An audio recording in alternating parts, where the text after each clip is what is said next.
उस समय तेरे मन में यह भाव आना चाहिए कि भगवान कृष्ण तेरी माखन की मटकी लेकर भागा है और तू उसको पकड़ने के लिए जा रही है। पड़ोसी को मत देखना, बस कृष्ण को देखना, और कृष्ण को पकड़ने के लिए जाएगी तो यह पक्का है कि दुनिया के लोग पीछे रह जाएंगे, तू आगे निकल जाएगी। और वही करती है वो। सामने उसको लगता है कि मेरा कृष्ण दौड़ कर जा रहा है, उसको पकड़ने का प्रयास करती है, काना काना रुक, और दौड़ती है और कृष्ण को पकड़ने के लिए दौड़ती है। तो कब मंजिल सामने आ जाती है मालूम नहीं पड़ पाता। उसी तरह हमारा शास्त्र कहता है, हम जब भगवान के सामने धूप लगाकर, अगरबत्ती लगाकर, धूपबत्ती लगाकर, दिया लगाकर हम किसी भी कार्य के लिए जा रहे हैं, चाहे दुकान पर जाओ, व्यापार में जाओ, सर्विस पे जाओ, नौकरी पर जाओ, व्यवसाय में जाओ, तुम भगवान के आगे धूप लगाकर जा रहे हो, तो यह सिद्धता है कि तुम्हारा जो दिन भर का कर्म होगा वो सफलता की ओर बढ़ते चले जाएगा। ये पक्का है। दिन भर का जो कर्म होगा उसमें सफलता। ये एक बात आई है किसी की, बड़ी सुंदर है महाराज।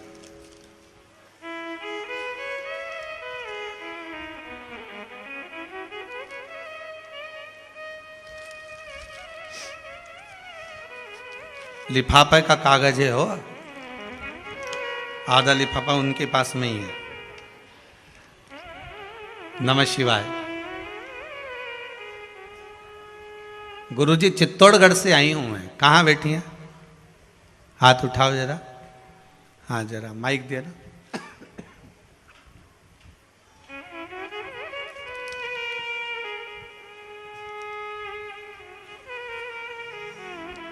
चित्तौड़गढ़ से आई हैं आप, पुष्पा जी मुंदड़ा। नमः शिवाय। श्री शिवाय नमस्तुभ्यम। कहाँ से हैं? चित्तौड़ से। चित्तौड़गढ़ में कहाँ से हैं? चित्तौड़गढ़ सिटी से आई हूँ। जी जी। क्या बाबा ने कृपा कर दी? मेरे बेटे की जॉब लग गई। नवरात्रि में आई थी मैं, फर्स्ट दिन। नवरात्रि में आई थी? अभी नवरात्रि में? हाँ। पहले दिन आई थी? हाँ जी। और आके सुबह शाम को चली गई और बोल के गई, यहाँ उसकी जॉब लग गई। कल आज ज्वाइन किया उसने जी। कल मैं वापस निकल गई आने के लिए। बाबा की कृपा हो गई। हाँ धन्यवाद बेटी। अब नवरात्रि के पहले दिन से आज कितने दिन हो गए? अंदाजा लगाया जाए, ज्यादा ज्यादा 20-22 दिन, 24 दिन, 25 दिन से ज्यादा नहीं। पर श्रीमती पुष्पा जी मुंदड़ा को बहुत बहुत बधाइयां देते हैं जो आपके बेटे का जॉब लगा। बाबा की कृपा हो। केवल विश्वास, आप आए, भगवान के प्रति आपका भाव जागृत हुआ, आपने नमन किया। केवल यहीं से मतलब नहीं, हम तो कहेंगे कि प्रतिदिन अगर आप भगवान के सम्मुख से आप निकल कर जा रहे हैं, किसी कार्य के लिए जा रहे हैं, तो भगवान को नमन कर कर जाइए, उससे नयन मिलाकर जाइए। नयन मिला। एक पत्र और है, बड़ा सुंदर है महाराज।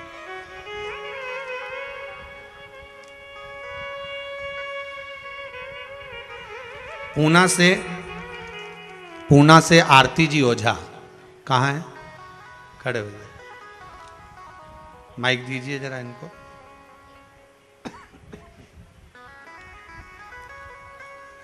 शिवाय नमस्तुभ्यम महाराज। श्री शिवाय नमस्तुभ्यम। आपने लिखा है आरती जी ओझा श्रीमती जी। पूना से। कहाँ से हैं आप? जी पिंपरी से। पिंपरी से हैं। बाबा ने क्या कृपा करी? अभी मेरी भतीजी की जॉब लगी है इलाहाबाद यूनिवर्सिटी में, प्रोफेसर जी। और मेरी भाभी का चचेरा छोटा बच्चा पैदा हुआ था, उसको बाबा ने बहुत कृपा करी, वो मर के बचा है। उसमें आपने लिखा है कुंदकेश्वर महादेव का उपाय करा था। उपाय किया था और उन्होंने पशुपति व्रत किया था। और मेरी भाभी आई थी।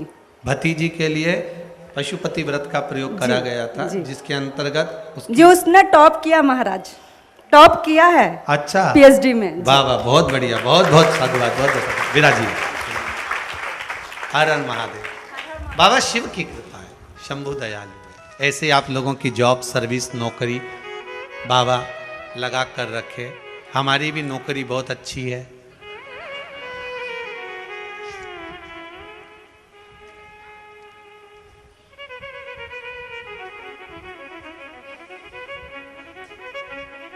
मेरी तनख्वाह भी कुछ कम नहीं है। बड़ी कृपा है। मेरी किस्मत का जब गुल खिला तब जा कर के ये दर मिल गई मुझको चौखट तेरी सबसे बढ़िया है सबसे भोले बाबा तेरी नौकरी सबसे बढ़िया है सबसे तेरे दरवाजे की चाकरी सबसे बढ़िया है सबसे बड़ी। बाबा की कृपा सब जीवों पर बनी रहे। मेरा विश्वनाथ शंभो सबकी मनोकामना। बहुत सारे पत्र हैं, जैसा जैसा समय मिलेगा वैसा वैसा स्मरण करेंगे। करुणा शिव की।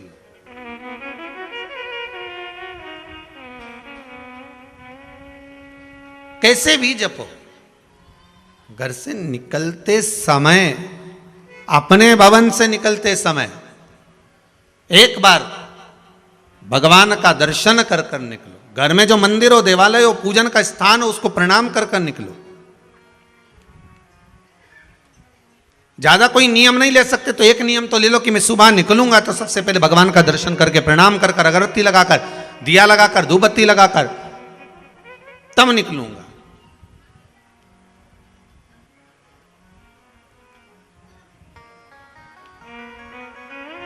अब आज के जमाने में बड़ा भ्रम पैदा कर दिया लोगों ने, बड़ा भ्रम। अब एक भ्रम ये भी पैदा कर दिया कि महाराज अगरबत्ती नहीं लगाना चाहिए, तो उसमें कई बांस होता है, तो कई लोगों ने व्हाट्सएप पे डाल दिया। तो सब देखिए, अगरबत्ती लगाओगे, ये कई दुनिया के जितने विरोधी लोग हैं ना, ढेर सारे, वो तो ये भी चाहते हैं कि तुम अगरबत्ती क्या, तुम तो सिर भी मत झुकाओ भगवान के आगे। ये दुनिया के जितने अधर्मी लोग हैं ना, विरोधी लोग, ये तो इस पक्ष में बैठे हैं कि कैसे भी व्हाट्सएप पर ऐसी चीज डाल दी जाए कि ये भगवान के सामने भी सिर ना झुकाए। ये जितने विरोधी हैं, ये सब कभी लिख देते हैं कि अगरबत्ती मत लगाओ, उसमें बांस फंसा हुआ है, ये मत लगाओ, धूपबत्ती मत लगाओ तो भगवान को खांसी हो जाएगी, तो दिया मत लगाओ तो घर की छत काली पड़ जाएगी। तो ये जितने विरोधी हैं ना, ये सब इस तुक में बैठे हैं कि हिंदू धर्म को कैसे भी तोड़ दिया जाए। पर मेरा निवेदन हाथ जोड़कर है, 2 अगरबत्ती, धूप बत्ती, ये हमारे पुराने समय से चलकर आ रही है।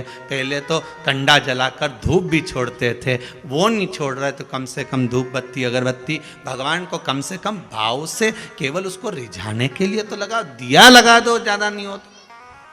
पर कई अधर्मी लगे हैं, कई अधर्मी,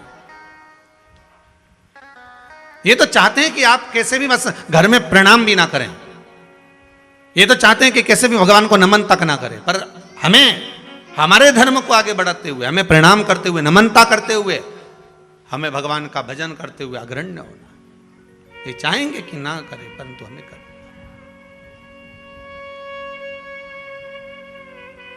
उसका स्मरण करते हुए चलो।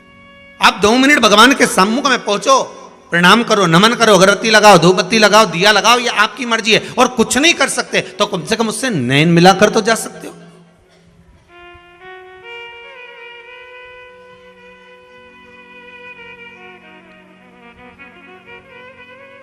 नैन लड़े त्रिपुरारी से, मैं उनकी हो गई, मेरे मन में नहीं है धीर, सखीरी काशी जाऊंगी, मुझे उठे विरह की पीड़, सखीरी में काशी काशी जाऊंगी, जाके गंगा नहाऊंगी, मैं काशी जाऊंगी, जाके गंगा नहाऊंगी, मेरे मन में नहीं है धीर, सखीरी में काशी जाऊं,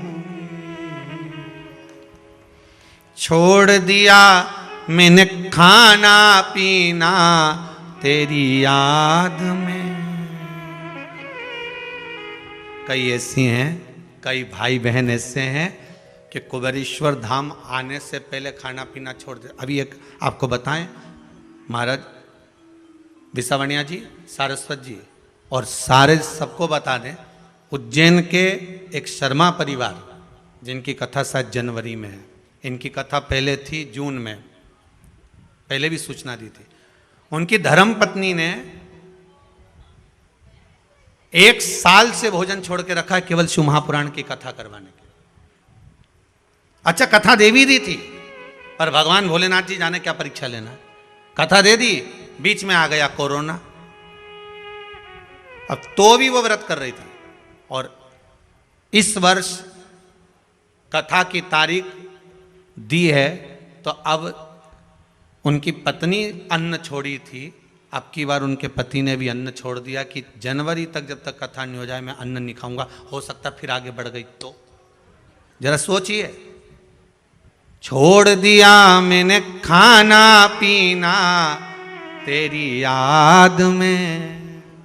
और दोनों पति पत्नी ने अन्न को छोड़ दिया, दोनों पति। वो कथा भी आस्था चैनल पर लाइव आएगी उज्जैन से, जनवरी के महीने में रहेगी। और उज्जैन के आसपास के जितने गांव हैं सब टूटी पड़ो, आ जाओ, दर्शन करो, आनंद लो, कथा सुनो, महाकाल दर्शन करो और शिव महापुराण की कथा सुन ले। जनवरी में है, तारीख हम बता देंगे कल देखकर। क्या 17 जनवरी है, 17 जनवरी से है वो कथा उज्जैन में। अब विचार करिए कि भाव कितना शुद्ध होगा। नहीं तो आज तक ऐसा कहीं सुनने को नहीं मिला कि साहब में जब तक ये कथा नहीं होगी तब तक मैं अन्न छोड़ दूं, पर दोनों पति पत्नी छोड़कर बैठे। छोड़ दिया मैंने खाना पीना तेरी याद में। अब मेरे नैनन बरसे नीर सखी में काशी जाऊं, मेरे मन में नहीं है धीर सखी में काशी जाऊंगी, काशी जाऊंगी सखी में गंगा नहाऊंगी। बस भाव शुद्ध हो, भगवान को मिलने में देरी नहीं लगती। आप उसको बुलाओगे, बस यही कथा कर रही है। एक क्षण, आधा क्षण, 1 मिनट आप भगवान के सामने थोड़ा सा ठहर कर दर्शन कर कर फिर जाइए।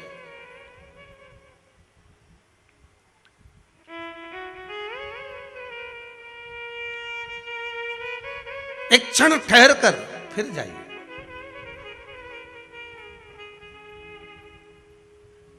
दो मिनट हम भगवान का दीदार, हम भगवान का दर्शन क्यों ना कर लें।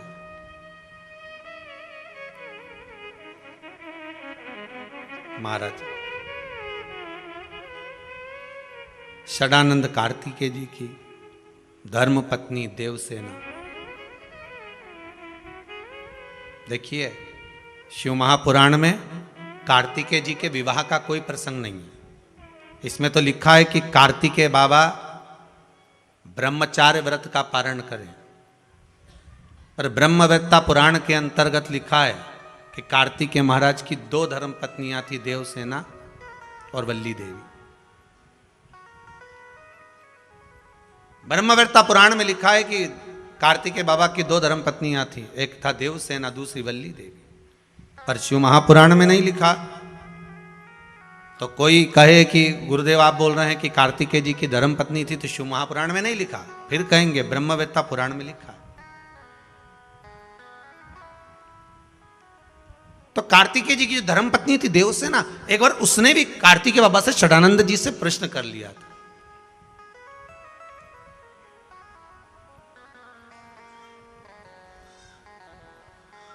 स्वामी, देवसेना बोलती थी स्वामी, इसलिए आज भी आंध्रा में कार्तिकेय बाबा को स्वामी ही कहा जाता है। कई लोग उनको अयप्पा स्वामी भी कहते हैं, श्री स्वामी भी कहते हैं। देवसेना ने कहा, स्वामी मेरे मन का एक प्रश्न है, आप उसका उत्तर देंगे? जी बोलिए, क्या हुआ, क्या चाहती हो?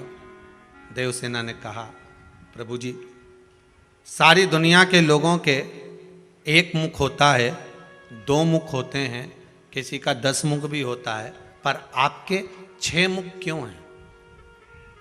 कारण क्या है षडानंद कार्तिकेय आपके 6 मुख का?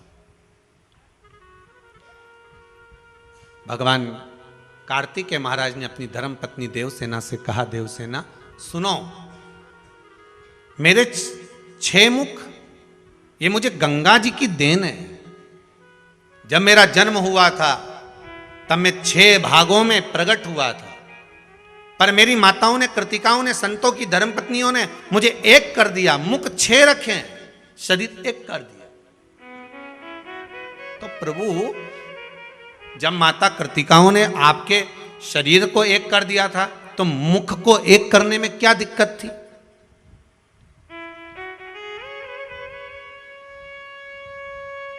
जब शरीर एक कर दिया है तो मुख को एक करने में क्या दिक्कत है?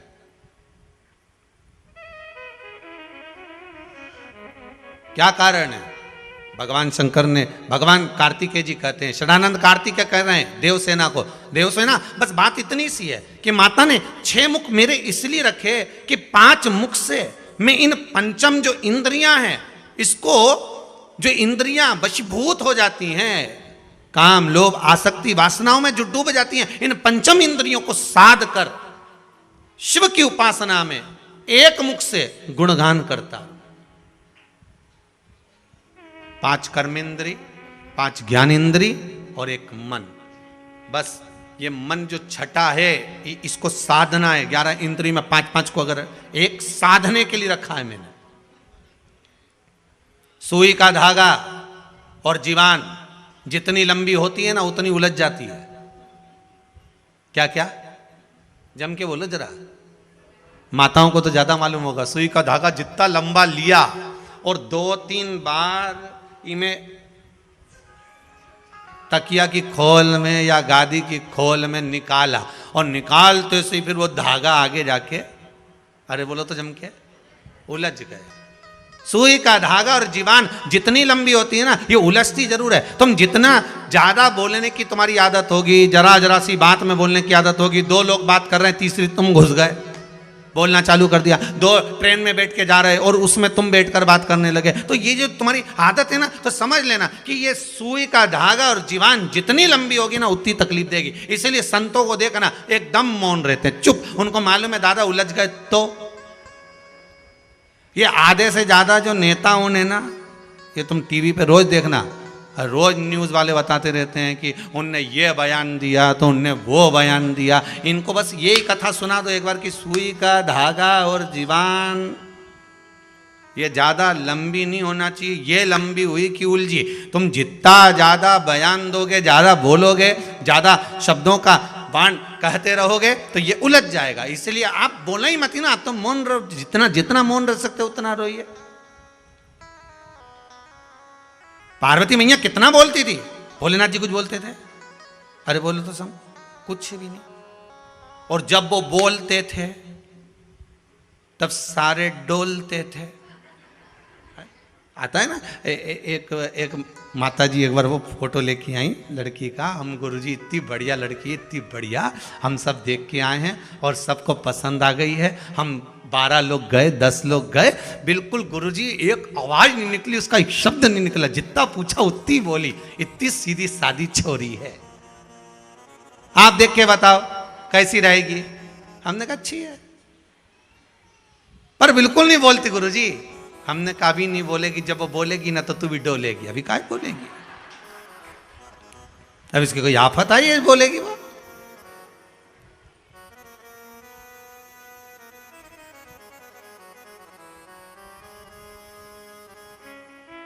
कहां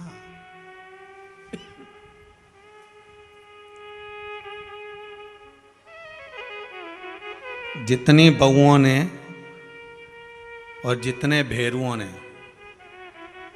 कल स्टेटस पे अपने अपने फोटो लगाए हैं ना, राम जी, इतने ही फोटो एक दिन मदर्स डे पे अपनी अपनी सास के साथ जरूर लगा देना। इतने ही जितने कल लगे थे अपनी माता जी के साथ जरूर लगा देना।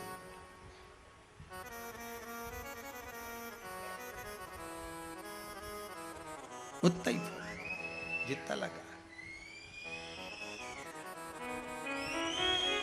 जितनी लंबी जीवान होगी और जितना सुई का धागा लंबा होगा उतना तकलीफ देगा। बस वो सुई के धागे की आदत होती है कि जब आप गुथने बैठ जाते हो, जब लगाने बैठ जाते हो, तब वो धागा कहीं ना कहीं आगे जाकर उलझ जाता है। तो उसको सुलझा नहीं सकते, फिर बड़े प्रयास करना पड़ेगा। आप क्या करोगे उसको सुलझाने के लिए? तो कहा एक काम करो कि सुई में से धागे को वापस निकालो, और निकाला धागा वापस, और फिर वापस उसको सही करने का प्रयास किया, वापस सही, फिर निकाला गया, फिर उसको सही किया गया। तो मत हो, जितना मौन हो सकते उतना हो जाओ। क्या किसको रोइए, जम के बोलो, चादर तान के सोइए। आग लगे बस्ती में अपन रहो मस्ती में। एकदम मौन रहिए, जितना चुप रह सकते हो, जितने आनंद में रह सकते हो, जितने मस्ती में रह सकते हो उतना रहिए। और चुप रहकर जो सुख है ना, उतना सुख कहीं नहीं मिल सकता। चुप रहिए।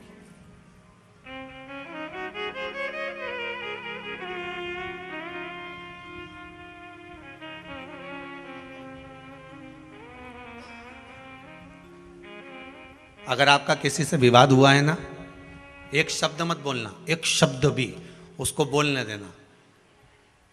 और तुम तो बस केवल दरवाजे पे चुपचाप बैठे रहना। एक दिन मत बोलो, 2 दिन मत बोलो, 3 दिन मत बोलो, चौथे दिन मत बोलो, पर जिससे विवाद हुआ है ना, वो रोज कुड़ के अंदर मारा जाएगा। इसके अंदर क्या चल रहा है, ये बोल क्यों नहीं रहा, आखिर बात क्या है, ये मुंह से कुछ बोला क्यों नहीं, ये बोल क्यों नहीं रहा, कोई सूचना क्यों नहीं आ रही, कोई बात क्यों नहीं आ रही।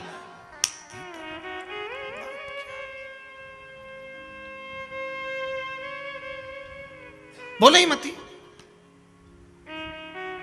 जितनी जीवान लंबी होगी उतना तकलीफ आपको होगी, और जितना धागा लंबा होगा सुई का उतना वो सिलने में तकलीफ होगी, उलझेगा वो, पक्का है, उसको सुलझ।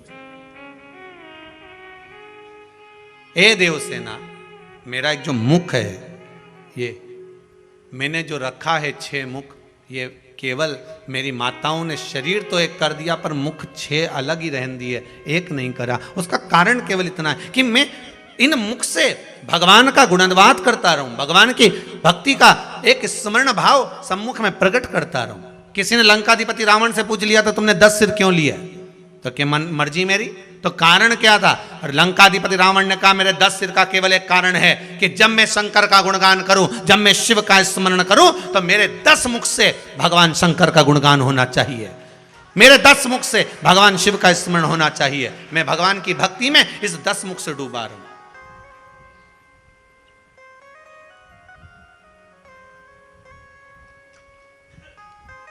जिह्वा भी छोटी पड़ जाए भगवान की भक्ति,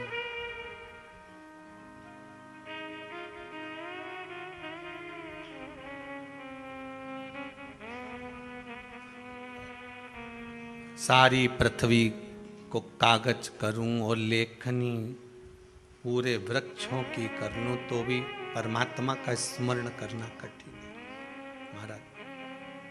भगवान की भक्ति का गुणगान गाने के, भगवान ने अगर शरीर दिया है, भगवान अगर शरीर दिया है तो भगवान की भक्ति को धारण करने के लिए दिया।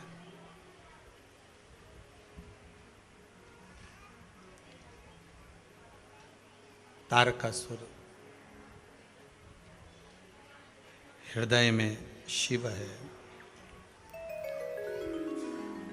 तारकासुर के हृदय में शंकर, ओगरदानी, तरकालदर्शी शिव समाया। इसलिए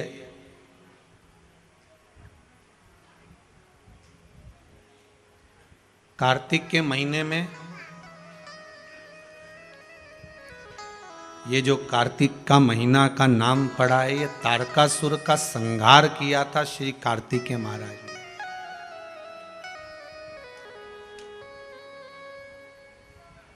इसलिए कार्तिक के महीने की मूलता कही गई। कोई साधारण व्यक्ति का संहार नहीं करा है।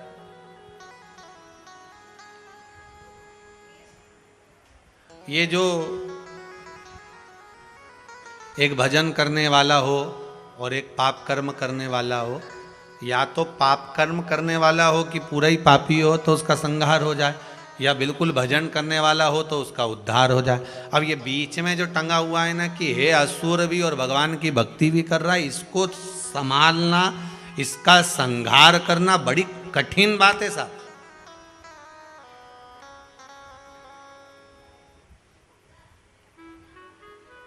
ये पुराने समय के जो ये होते थे ना डाकुओं, आज के जमाने में तो सभी डाकू हो गए।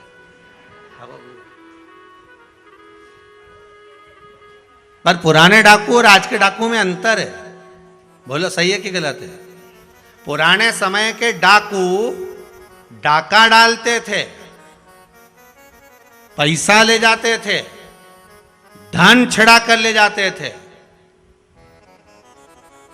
पर किसी बहन बेटी पर कभी हाथ का स्पर्श भी नहीं करते थे। और आज के डाकू, अब तुम समझ जा, नी के उत्तम ही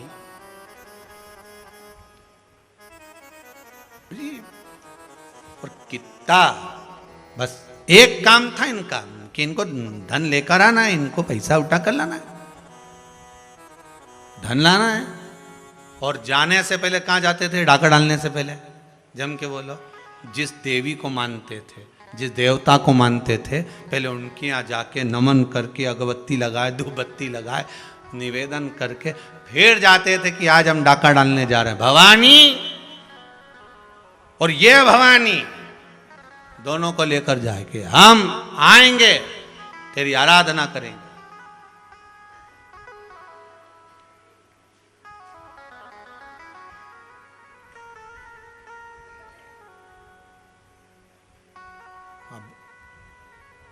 तो बहुत पुराने समय के जो डाकू होते थे, उनको मारना, उनको नष्ट करना बहुत कठिन था, क्योंकि उनके भीतर माता जी की भक्ति भी बहुत थी, सेवा भी बहुत थी। किसी के यहाँ शादी है और नहीं है, कोई व्यवस्था नहीं है तो भेज भी देते थे, किसी के यहाँ कोई दिक्कत है तो सामान भी भेज देते। पहले के डाकू में भाव भी होता था, थे डाकू, पर साथ में भगवान की भक्ति भी तो धारण करते थे।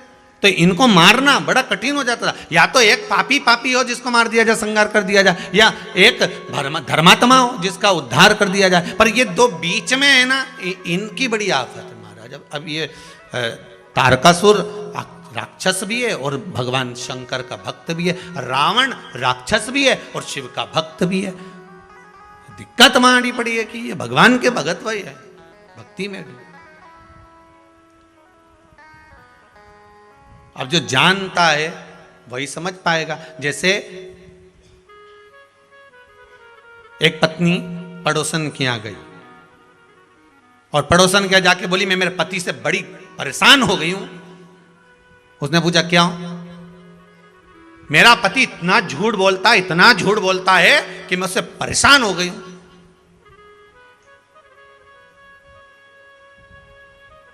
क्या झूठ बोला तेरे पति ने?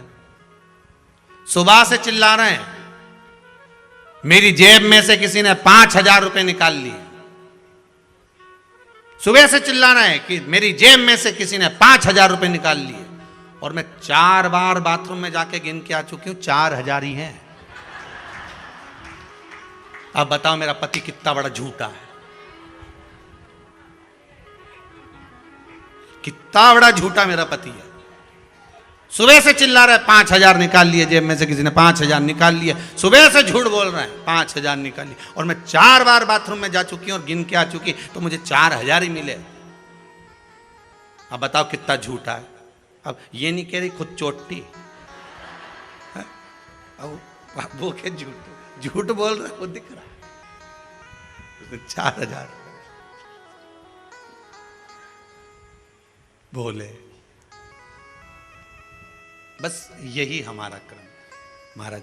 कोई असुर प्रवृत्ति का भी है। फिर वही वाली बात आ गई कि दिन में भी शक्कर खाओगे तो मीठी रहेगी, रात को भी खाओगे तो मीठी रहेगी, अंधेरे में भी खाओगे तो मीठी है, दिन में भी खाओगे तो मीठी है, उजाले में भी खाओगे तो मीठी है। उसी तरह राक्षस होकर भी भगवान का भक्त है तो भगवान उसको मिलेगा जरूर। रावण शंकर का उपासक थे, रावण राक्षस थे, पर भगवान की भक्ति उसके भीतर थी, इसलिए मारने राम जी को आना पड़ा। तारकासुर भी राक्षस था पर भगवान की शिव की भक्ति थी, इसलिए मारने शिव के पुत्र आए। कोई साधारण नहीं आ सकता। आराधना तुम्हारी चित्त वृत्ति में जो हो सजी।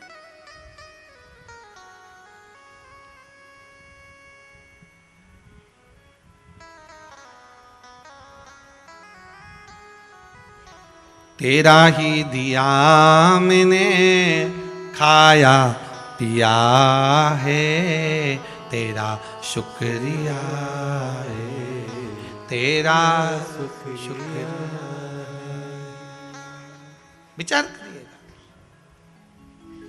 तारकासुर का संहार शिव भगवान शंकर के पुत्र कार्तिकेय ने करा। कार्तिकेय ने संहार करा तो भी माता पार्वती जी ने कह दिया था इसके हृदय में शिव बैठे हैं, अगर कोई बाण छोड़े भी तो हृदय में नहीं लगना चाहिए। ध्यान रखना इस बात का। जी मां, बिल्कुल ध्यान रखूंगा। और युद्ध हुआ, इसीलिए कार्तिक का नाम कार्तिक के मास इस कार्तिक महीने का क्यों पड़ा? क्योंकि कार्तिकेय जी ने जब संहार करा तारकासुर के पूरे शरीर पर बाण छोड़े गए, सारे शरीर का संहार किया गया, सारे शरीर पर बाण छोड़े गए, पर तारकासुर के हृदय में बाण नहीं छोड़ा गया, क्योंकि उस हृदय में शिव समाया और शिव के हृदय में राम समाया था, मेरा नारायण समाया।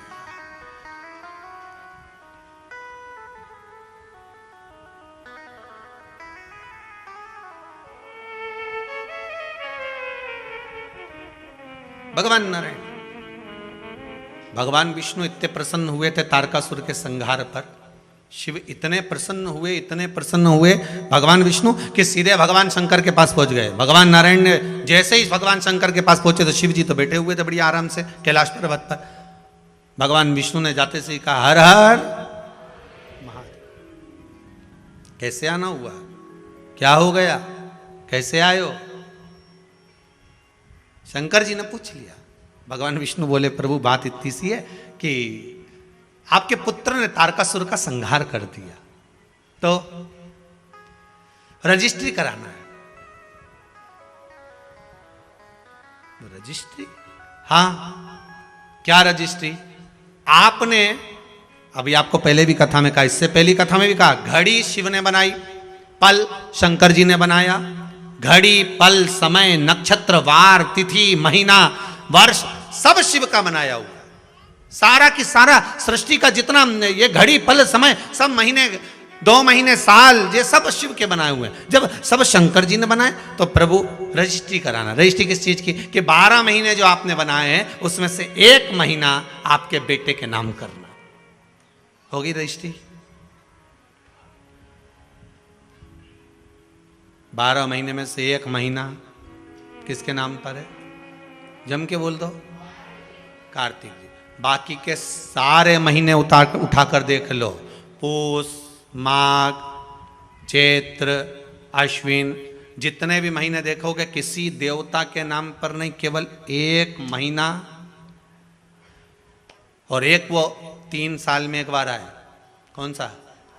अधिक मास। वो भी भगवान ने दिया, और वो 12 महीने में नहीं आए, वो तो बीच में फंस जाए, इसलिए उसका नाम है 12 से अधिक, इसलिए उसका नाम अधिक मास। तो भगवान कृष्ण ने उसको अपना नाम दिया पुरुषोत्तम। पर बाकी के 12 महीने निकाल कर देख लो आप। माघ मिलेगा, पूस मिलेगा, चैत्र मिलेगा, वैशाख मिलेगा, अश्विन मिलेगा, सारे महीने मिलेंगे, मल मास आदि अधिक साम मिल जाएंगे, पर देवता के नाम से कोई मास नहीं मिलेगा। देवता के नाम से अगर कोई मिलेगा तो केवल 1 मिलेगा, वो है कार्तिक मास। क्योंकि यहाँ प्रॉपर्टी में लिख दिया गया, सील ठप्पा लग के सिग्नेचर होके ठप्प लग गया कि ये कार्तिक मास, ये महीना इनका है। तो पूछा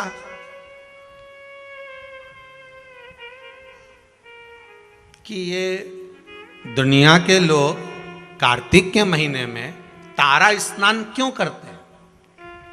कौन सा स्नान? तारा स्नान। तारा स्नान का मतलब मालूम है? जम के बोलो। है?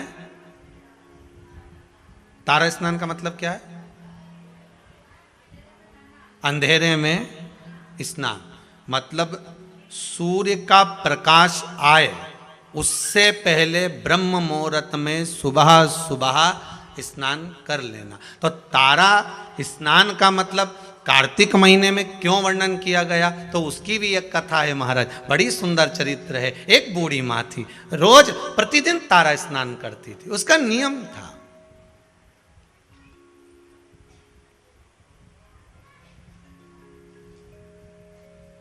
प्रतिदिन तारा स्नान करती थी।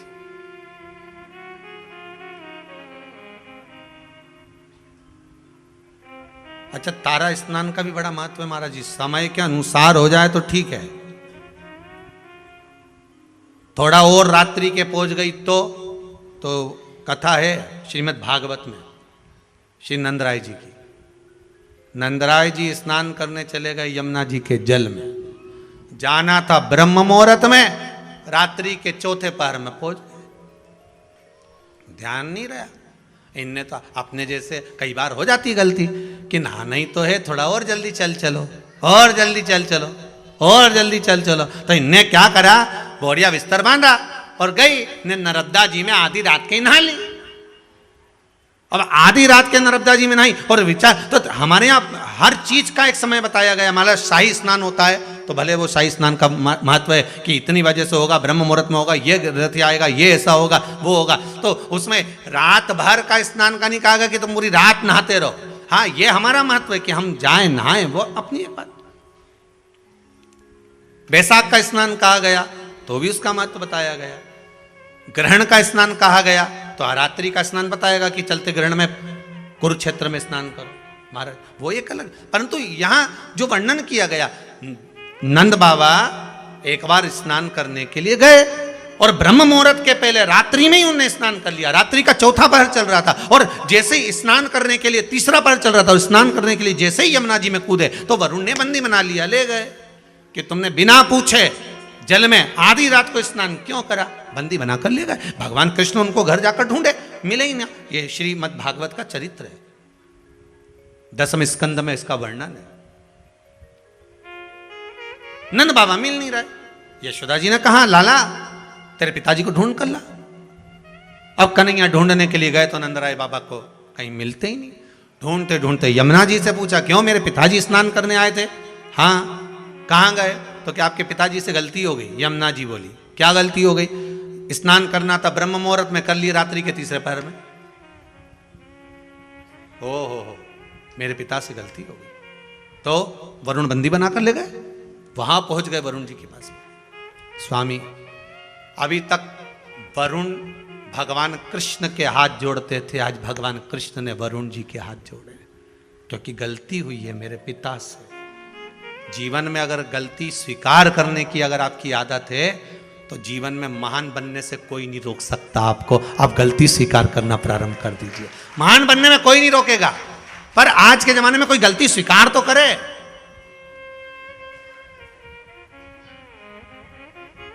करवा चौथ की पूजन कर ली कल, बोलो सही है कि गलत है? जरूरत थी करवा चौथ की पूजन करने की, करवे को लाई, पूजन करी, इकट्ठा करा, सब कुछ करा, और अभी तक वो करवा कहीं ना कहीं पड़ा होगा। जब जरूरत थी तो बीन के लिए, और फिर सास के कि क्यों रही, जरूरत पड़ी तो हेड लाई, अब पटक दिया, अब बेचारी सास उठाए। सही है कि गलत है? सब बना के रख दिया, ये सामान यहां पड़ा है, वो सामान वहां पड़ा है। अब तुम तो कहीं ने चलनी में मुंडा देखिए। अब गलत नहीं, करो पूजन करो, पाठ करो, अर्चना करो, पर जो तुमने सामान इकट्ठा करा था, करवा लाई थी, ये करा, दिया लगाया है, बाती लगाई, सारा सामान इकट्ठा करके रखा, तो सवेरे उठकर स्नान करके वो सारा सामान उठा के रख भी। फैला रहा तुमने, फैला दिया, उठाई डोकरी, और फिर डोकरी उठाए तो उसका हाथ के साथ साथ में मुंडा भी गढ़ा चले। बोलो सही है कि गलत बात है? अब जब हाथ चले, शरीर चले, पाँव चले, तो मुंह भी चले, फिर वो चले तो फिर बुरा लगना ही नहीं चाहिए। हाँ साहब गलती हो गई, मेरे को ये करवे उठा कर रखना थे, जगह पे रख के आना था, मुझे ये काम करके रखना था, सही में पूजा की थाली ऐसी कैसी रखी हुई है, मुझे सुबह से उठकर इसको संभालना था, ये करना था। पर अपनी गलती कौन स्वीकार करे? अपनी गलती को कौन देखेगा?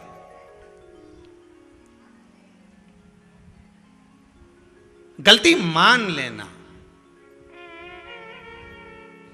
अपनी गलती को स्वीकार कर लेना, यही महान बनने के लक्षण है। आपने स्वीकार कर लेना, हाँ मम्मी गलती हो गई, मैं अभी उठा देती हूँ, मम्मी पड़े रहने दो, मुझसे गलती हो गई। वास्तव में मैंने पूजन तो करी, पर ये करवे तो यहीं रख दिए मैंने, सामान तो यहीं पड़ा रखा, और सोचूं कि पूरा पुण्य मिल जाए, मैंने जो व्रत करा उसका पूरा पुण्य मिलना चाहिए, तो पूरा काम भी करो। पूरा काम करोगी तो पूरा पुण्य मिलेगा, आधा काम करोगी तो आधा पुण्य। उठाओ, रखो, संभाल कर रखो जरूरतमंद जगह पर।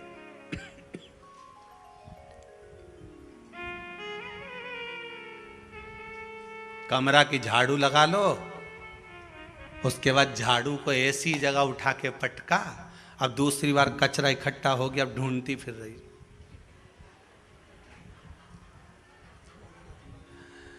पिन्नी मिली कमरा में तो पड़ोसी कहते कहीं झाड़ू है क्या तुम्हारे?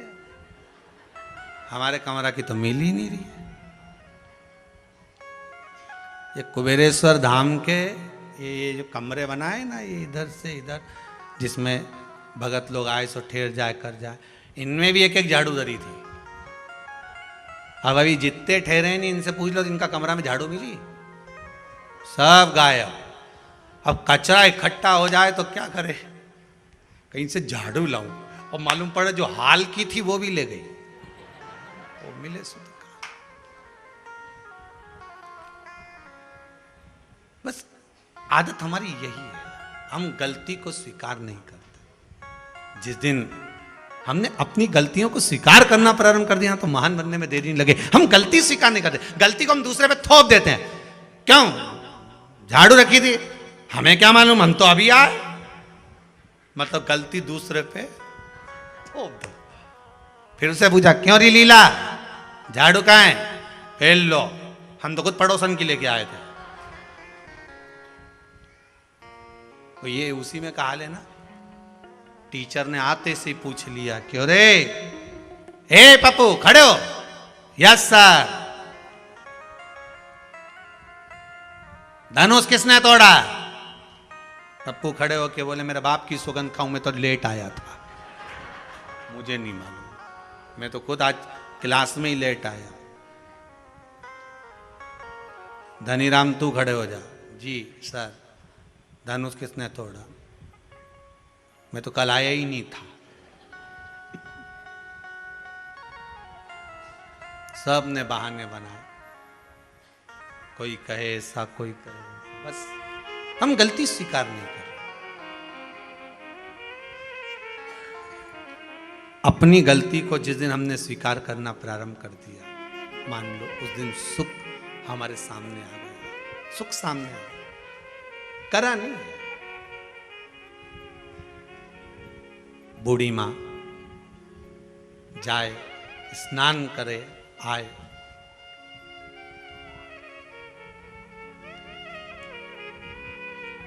तारा स्नान। कौन सा स्नान? कार्तिक की, अगर आपके पास में कार्तिक महत्तम की किताब होगी उसमें भी लिखा होगा, स्कंद पुराण पढ़ोगे या विष्णु पुराण पढ़ोगे उसमें भी लिखा होगा तारा स्नान का महत्व। कौन से स्नान का? तारा स्नान का। तारा स्नान का महत्व में वर्णन लिखा है। ब्रह्म मुहूर्त में, आप आधी रात को अगर जा रहे हो तो उसमें वरुण देवता के सामने भगवान कृष्ण हाथ जोड़कर खड़े, गलती को स्वीकार करा कि मेरे पिता से गलती हुई है, स्नान करना था ब्रह्म मुहूर्त में, कर लिया रात्रि के तीसरे पहर में, गलती हो गई, मान लो गलती की, हाँ ये साहब क्या करें साहब, गलती। अब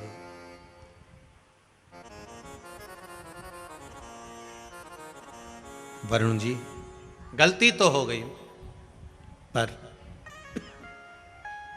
इतना जरूर है, अब मेरे पिता से कभी गलती नहीं होगी, आप उनको मुझे वापस दे दीजिए। वरुण जी ने नंद बाबा को वापस दे दिया। गलती हो गई। हर चीज का एक समय होता है, उस समय की अनुकूलता में आप अगर भगवान की भक्ति को धारण करते हो, समय की अनुकूलता में भगवत स्मरण को धारण करते हो, तो आपको उसका फल जरूर मिलेगा। ब्रह्म मुहूर्त का स्नान लिखा है तो ब्रह्म मुहूर्त में करिए। तारा स्नान लिखा है कि सूर्य उगे, सूर्य प्रकाशित हो, उससे पहले आप स्नान कर लीजिए। एक बुढ़िया तारा स्नान कर लेती थी, चली जाती, तारा स्नान करती आती।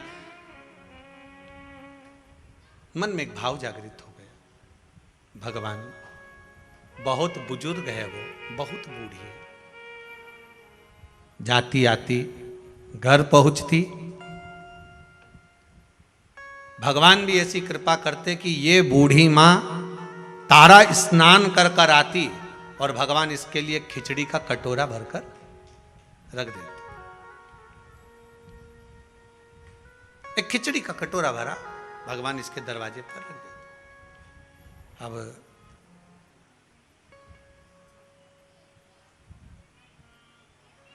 खिचड़ी के कटोरे को बूढ़ी मां के सम्मुख में रखा। माई कटोरा उठाया, भगवान को भोग लगाती, भगवान का दिया हुआ पात्र था उसी से पा लेती। एक दिन पड़ोसन ने विचार करा कि बड़ी विचित्र है ये बूढ़ी मां, ना जाने इसको कौन ब्रह्म मुहूर्त में खिचड़ी देकर चले जाता है और ये उसका पान कर लेती है, उसका सेवन कर लेती है। आज ये सुबह जब स्नान कर कर आएगी, पड़ोसन ने विचार करा उससे पहले मैं जाग जाऊंगी और जाग कर इसके खिचड़ी के कटोरे को उठाकर बाहर फेंकी आऊंगी। जब जब मनुष्य धर्म की ओर बढ़ता है, जब जब मनुष्य सत्कर्म की ओर बढ़ता है, जब जब मनुष्य भगवान की भक्ति की ओर बढ़ता है, भजन कीर्तन स्मरण की ओर बढ़ता है, शिव आराधना की ओर बढ़ता है, भगवत नाम की ओर बढ़ता है, तब तब दुनिया के लोग उस पर उंगली उठाना प्रारंभ कर देते हैं। मीराबाई को नहीं छोड़ा, रामकृष्ण परमहंस जी को नहीं छोड़ा, संत तुकाराम, नामदेव आदिक आदिक को नहीं छोड़ा, प्रहलाद ध्रुव जी को नहीं छोड़ा। पर भक्ति अगर दृढ़ी है, आपका विश्वास अगर दृढ़ी है, तो डूब नहीं सकते, यह पक्का है। एक बहुत अच्छा संवाद है, देखिए।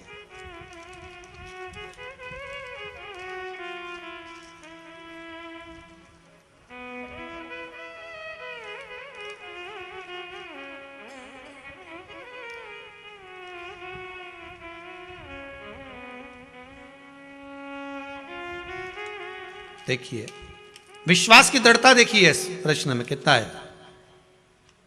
आशा जी, चापक लिखा है कि व्यापक लिखा है? हैं? थापक, थापक, धन्यवाद। खरगोन से आए हैं, खड़े होइए।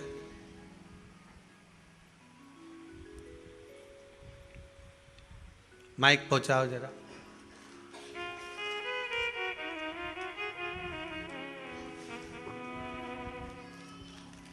बड़ा सुंदर भाव आपने लिखा है।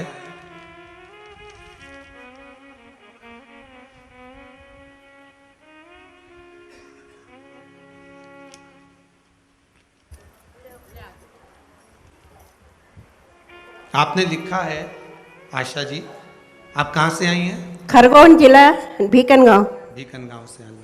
आपने क्या लिखा है इसमें? आपने बाबा ने क्या कृपा करी आपको? 8 महीने पहले महाराज जी आपकी कथा सुनी थी मैंने जी। तो आपने जो अकाव के जड़ की जो बताया था, आंकड़े की जड़ का जो हाँ प्रयोग बताया। अकाव के जड़ का, तो मेरी बहू को 10 साल हो गए।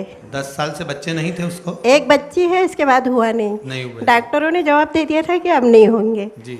और एक दिन पहले यानी संडे को मैंने आपका वो सुना और सोमवार के दिन मैंने ये उपाय आपका किया जी। और बस उसी महीने से मेरी बहू को बच्चा रह गया। जी हाँ, अब 8वां महीना चल रहा है। बहुत बहुत बधाई, बाबा की कृपा। बेटी श्री शिवाय नमस्ते। विश्वास किसको कहते हैं? भरोसा किसको कहते हैं? अगर दृढ़ विश्वास है, भरोसा है और भगवान के प्रति, हाँ ये जरूर है, थोड़ी थोड़ी परीक्षा भगवान लेगा जरूर। सोने को जब तक तपाओगे नहीं तब तक वो निखरता नहीं है।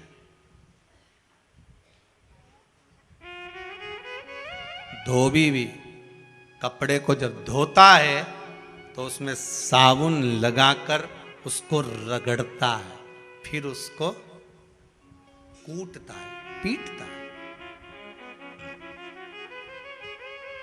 जिससे वो उज्जवल हो जाए।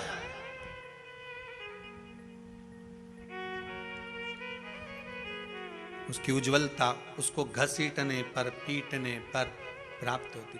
मीराबाई की उज्जवलता कैसे प्राप्त हुई थी? मीराबाई के लिए जहर का प्याला भेज दिया, शेर भेज दिया, सांप का पिटारा भेज दिया, उसमें उसकी उज्जवलता हो गई। फिर डरने वाली बात नहीं, फिर वो बात ध्यान रखना, कोई ताला भी लगाए चाहे कूची भी लगाए, अभी पाला नहीं पड़ा है, भोले बाबा से मेरी प्रीत ना टूटेगी, भोले बाबा से, शंभु बाबा से मेरी प्रीत ना टूटेगी, मेरी प्रीत ना टूटेगी, भोले। भगवान से प्रीत कैसे छूट जाए? अगर हाँ थोड़ा कष्ट आएगा जीवन में, थोड़ी तकलीफ आएगी, थोड़ा दुख आएगा, शंकर की आराधना करोगे, शिव की भक्ति करोगे, जैसे बूढ़ी माँ तारा स्नान कर रही है, खिचड़ी का कटोरा आ भी गया तो पड़ोसन ने क्या करा, ब्रह्म मुहूर्त में आना था और वो आई, आकर देखा खिचड़ी का कटोरा बड़ा सुंदर है, इसने खिचड़ी को उठाकर घर के पीछे फेंक दिया, घर के पीछे फेंक दिया। बूढ़ी आई, बूढ़ी माता ने आकर देखा कि मैं रोज तारा स्नान कर कर आती थी, रोज मुझे खिचड़ी मिलती थी, आज नहीं मिल रही।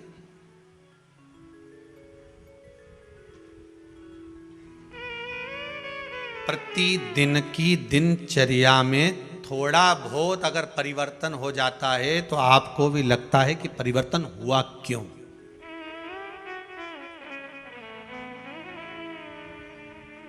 आखिर इतना परिवर्तन कैसे हो गया? रोज प्रतिदिन पत्नी ताने पर ताना दे, कुछ भी बोल दे, और एक दिन करवा चौथ के दिन बड़ी मीठी बोले तो आपको लगता है कि परिवर्तन कैसे हो गया एकदम इतना। कहाँ तवा सीधा, कहाँ तवा उल्टा हो गया। कभी कभी मन में आ जाता है कि इतना परिवर्तन हुआ कैसे, आखिर कारण क्या बन गया इतना परिवर्तन का? क्या हो गया ऐसा कि परिवर्तन मूल हो गया? कारण क्या बना? और वही क्या कारण हो सकता? मैं रोज आती थी तो मुझे खिचड़ी मिलती थी, वो खिचड़ी गई कहां? अब बूढ़ी मां को मिली नहीं। उसने नियम ले रखा था, एक नियम बनाकर रखा था कि जो भगवान मुझे प्रसाद दिए हैं मैं उसी का सेवन करूंगी, उसी का सेवन। आपसे भी निवेदन है, एक नियम आप भी जिंदगी में ऐसा बनाकर चलो कि मैं रोज भगवान का दर्शन करके जाऊंगा। जब तक सुबह में श्री शिवाय नमस्तुभ्यम नहीं बोल लूं 5 बार, 7 बार, 11 बार, तब तक मैं चाय नहीं पीऊंगा। भले बात से मैं बोलूं पर बोलूंगा जरूर, भले बात से मैं बोलूं पर बोलूंगा। श्री शिवाय नमस्तुभ्यम, अगर भोजन करूंगा तब मैं श्री शिवाय नमस्तुभ्यम जरूर बोलूं। एक नियम कोई सा भी बना लो, उठूंगा तो बोलूंगा, या भोजन करूंगा तब बोलूंगा, या मैं स्मरण करूंगा भगवान के कोई भी कार्य के लिए जाऊंगा तो मैं श्री शिवाय नमस्तुभ्यम या पंचाक्षर मंत्र ओम नमः शिवाय, राम कृष्ण, जो तुम्हारी मर्जी पड़े वो बोलूंगा, बोलूंगा जरूर।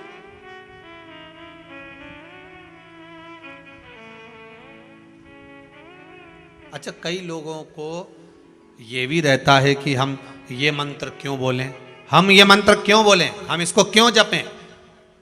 तो तुलसीदास जी ने तो अपनी रामचरितमानस में लिखा है ना, कलियुग केवल नाम अधारा, तुम्हारा मन पड़े उसको जप लो। मत बोलो श्री शिवाय नमस्तुभ्यम, मत बोलो नमः शिवाय, मत बोलो पंचाक्षर मंत्र। राम तो कह सकते हो, राम नहीं बोलो तो कृष्ण बोल लो, कृष्ण नहीं बोलो तो भवानी का नाम बोल लो, तुम्हारी मर्जी पड़े वो बोलो, पर बोलो जरूर, जो मन पड़े वो। एक बड़ा सुंदर भाव पहले सुनने को मिलता था, आजकल तो कम मिलता है, कि जग में सुंदर हैं दो नाम। महाराज बड़ा सुंदर भाव का है, जग में सुंदर हैं दो नाम, चाहे कृष्ण कहो चाहे।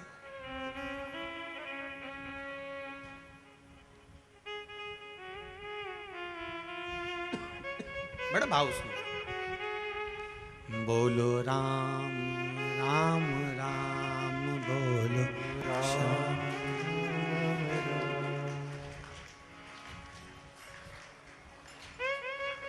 एक बेर शबरी के खावे।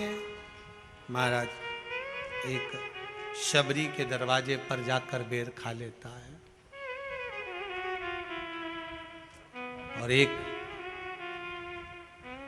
कहीं कुब्जा के पास, कहीं मीरा के पास, कहीं कर्मा के पास पहुंच जाता है।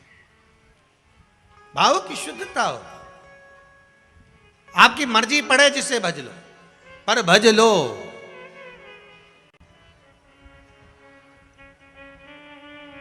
तुम्हारी मर्जी पड़े उसका स्मरण कर लो, पर करो, एक नियम बना लो, श्री शिवाय नमस्तुभ्यम। अच्छे से बोलो एक बार प्रेम से, श्री, अरे साथ में बोलो, श्री शिवाय नमस्तुभ्यम। एक बार फिर से बोलिए, श्री शिवाय नमस्तुभ्यम। तुम्हारा मन पड़े वो भज लो, पर भजो। वो कहते हैं ना, पानी वही पीते हैं जिनको प्यास लगती है, शिव का नाम वही लेते हैं जिनको विश्वास लगती है। विश्वास होगा तो शिव सम्मुख में प्रकट हो जाए सामने। कितने कितने पत्र आप लोग भेजो, सब विश्वास के ही पत्र हैं सारे। अगर पढ़ें सारे विश्वास के पत्र मिलेंगे, एक एक पत्र में आपका विश्वास जुड़ा हुआ है, एक एक पत्र में केवल विश्वास, केवल आपका भरोसा है, और उसके सिवाय कुछ।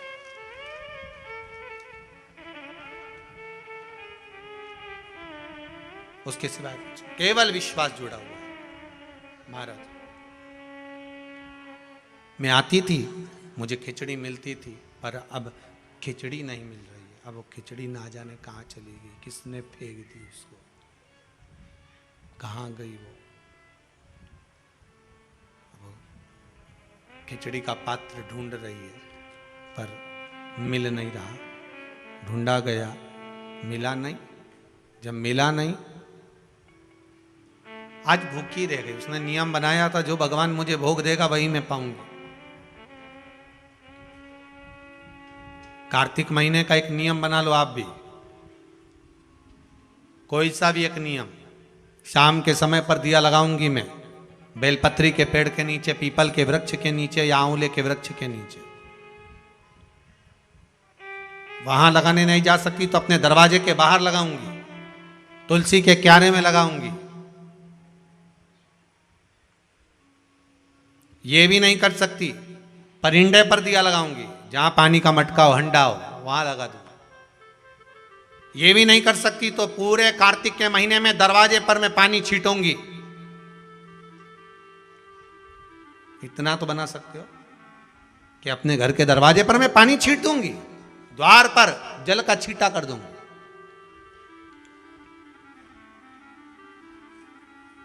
ये भी नियम ना बने तो मैं प्रतिदिन ठाकुर जी को एक तुलसी का दल समर्पित कर दूं। तुलसी का दल। किसी भी महीने के अंतर्गत प्रसंग में आपने नहीं सुना होगा कि भगवान विष्णु और भगवान शंकर का मिलन हुआ। पर कार्तिक महीने की बैकुंठ चतुर्दशी का दिन एक ऐसा होता है जिस दिन शंकर भगवान और भगवान विष्णु का मिलन होता है। एक बात आपको पहले भी कही, सारी दुनिया की दिवाली देखना और उज्जैन महाकाल के उस पावन नगरी में हरिहर मिलन देखना। कहां पर? जम के बोलिए जरा। उज्जैन महाकाल की नगरी में हरिहर मिलन देखना। सारी दुनिया में जितने, पूरी पृथ्वी पर जितने फटाके दिवाली पर छूटते होंगे, उतने फटाके उज्जैन नगरी में हरिहर मिलन के दिन छूटते होंगे। उतने फटाके कि आज शंकर और भगवान हरि का, मेरे ठाकुर का, मेरे राम का, मेरे कृष्ण का, मेरे गोपाल का मिलन हो रहा है। आज महाकाल राजा मेरे भगवान नारायण से मिलने के लिए आए हैं। और एक बात और अच्छे से कह दे, जितने फटाके दीपावली पर छूटते होंगे, उतने फटाके उससे ज्यादा भगवान शंकर और नारायण के मिलन पर छूटते हैं बैकुंठ चतुर्दशी पर।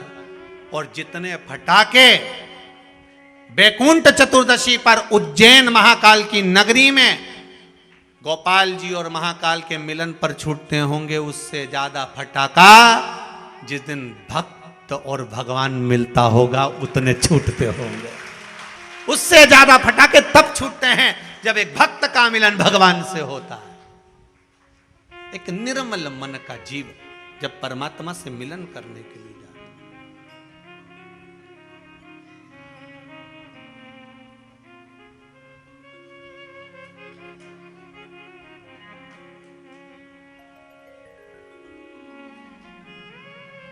उतना महाराज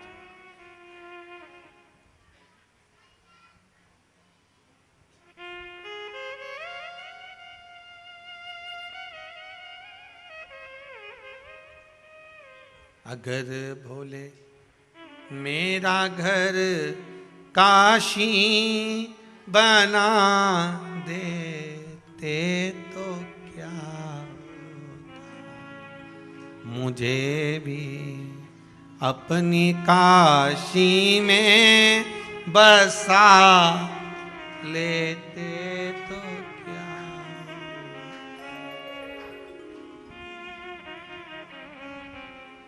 हे शंभु, हे भोलेनाथ, हे त्रिकालदर्शी, कैलाशी, केवल एक कार्तिक का महीना, एक महीना ऐसा है जिस महीने में भगवान भूत अधिपति भूतेश्वर भगवान शंकर और भगवान नारायण दोनों का मिलन हुआ है। कार्तिक के महीने में, कार्तिक के महीने में। इसलिए भगवान सारे महीनों में सबसे ज्यादा प्रियता महीना कौन सा है? बोलिए जरा। कार्तिक का महीना भगवान नारायण को अति प्रिय है, अति प्रिय। कोई एक नियम धारण कर। बूढ़ी माँ ने नियम बना लिया, मेरे खिचड़ी मिलेगी पाऊंगी, आज भूखी रह गई। जो खिचड़ी फेंकी थी पीछे भूखी, वो ढूंढ रही है कहां गई। प्रभु की कृपा देखिए कितनी विचित्र है। कार्तिक महीने में किया गया दान, कार्तिक महीने में किया गया पुण्य, कार्तिक महीने में किया गया सत्कर्म, कार्तिक महीने में, इसीलिए कार्तिक के महीने में गोपाष्टमी आती है, इसलिए कार्तिक के महीने में अन्नकूट महोत्सव होता है, इसलिए कार्तिक महीने में दीपदान का महत्व होता है। कार्तिक के महीने में दान पुण्य की मात्रा बढ़ जाती है, दान की मात्रा बढ़ जाती है, पुण्य की मात्रा बढ़ जाती है, सत्कर्म की मात्रा बढ़ जाती है, भजन की मात्रा बढ़ जाती है। और दोनों यजमानों को बहुत बहुत धन्यवाद कि आप कार्तिक के महीने में कार्तिक महत्तम शिव महापुराण की कथा जनमानस को श्रवण करा रहे हैं। पूरा विश्व सुन रहा है इस पावन कथा को 2 बजे से 5 बजे तक। फेसबुक यूट्यूब पर सारे भगत लोग श्रवण कर रहे हैं इस पावन कथा को। बहुत बहुत साधुवाद।